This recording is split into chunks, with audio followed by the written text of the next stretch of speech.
The first question says that shown is information about the number of phone calls received. What is the range of the number of phone calls received? So range is your maximum value minus the minimum value. So over here, our maximum value is 20 and our minimum value is 6. So it's going to be 20 minus 6.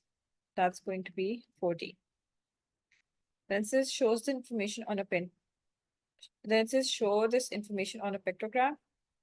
So I'm going to assume that the key for this is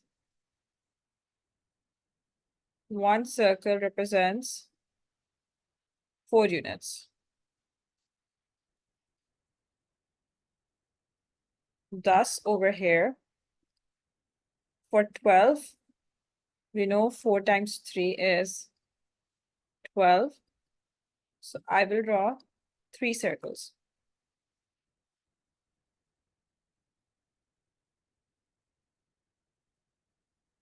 Then Andrew is 20.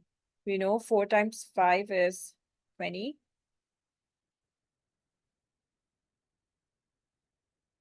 Which means we'll draw 5 circles now.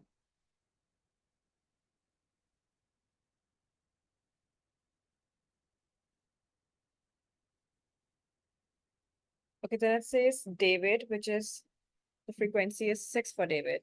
So since the frequency is 6 for David, and we know one complete circle represents 4 units, so we'll draw one circle complete, and then we'll draw half a circle. So for the half circle, it's going to be like this. And then George is 9 units, so that's going to be 2 complete circles. So that's 4 plus 4, 8. And then we'll draw 1 quarter. So that's 9 in total. Remember that each quarter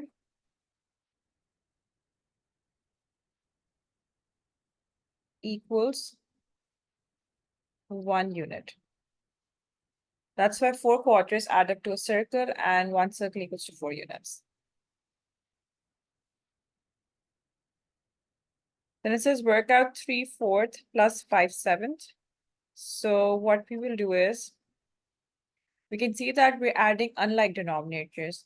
In the case of adding unlike denominators, we have to make the denominators equal. So to make them equal, I will multiply the second fraction by 4 and the first fraction by 7. Since we have to make the denominators equal, we multiply the number that's in the denominator with the opposite fraction.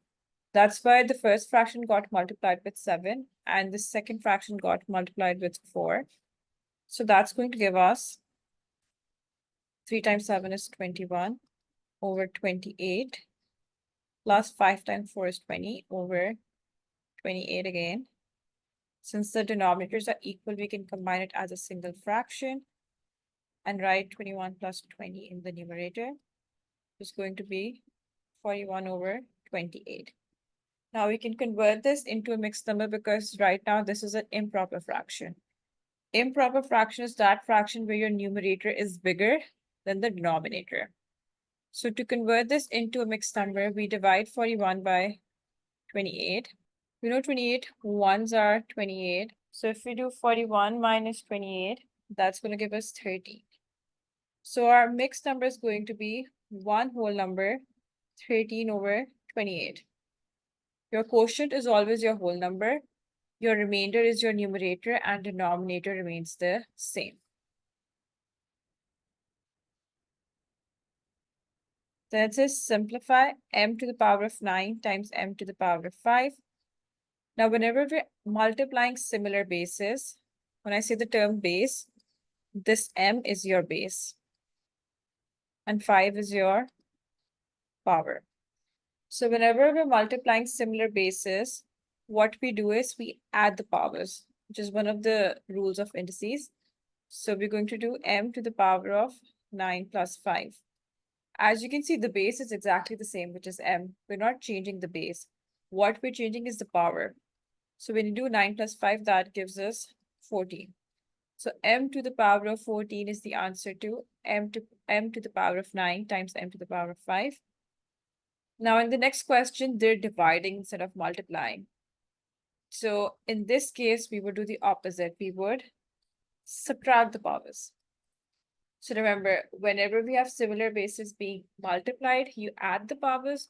Whenever we have similar bases being divided, we subtract the powers. So that's going to be m to the power of 4. Then the next question says that calculate the circumference of the circle, giving your answer correct to 2 decimal places. Circumference is your entire boundary of the circle, this entire thing. So that's given by the formula of 2 pi r.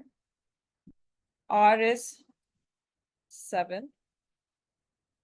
So we're going to do 2 pi times 7. That's going to be 14 pi. 14 pi will equal to 43.98 correct to 2 decimal places. The unit will be centimeter because you're finding the circumference. And circumference is the perimeter.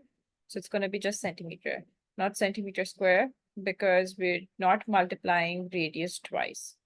So only one length is being multiplied to 2 pi.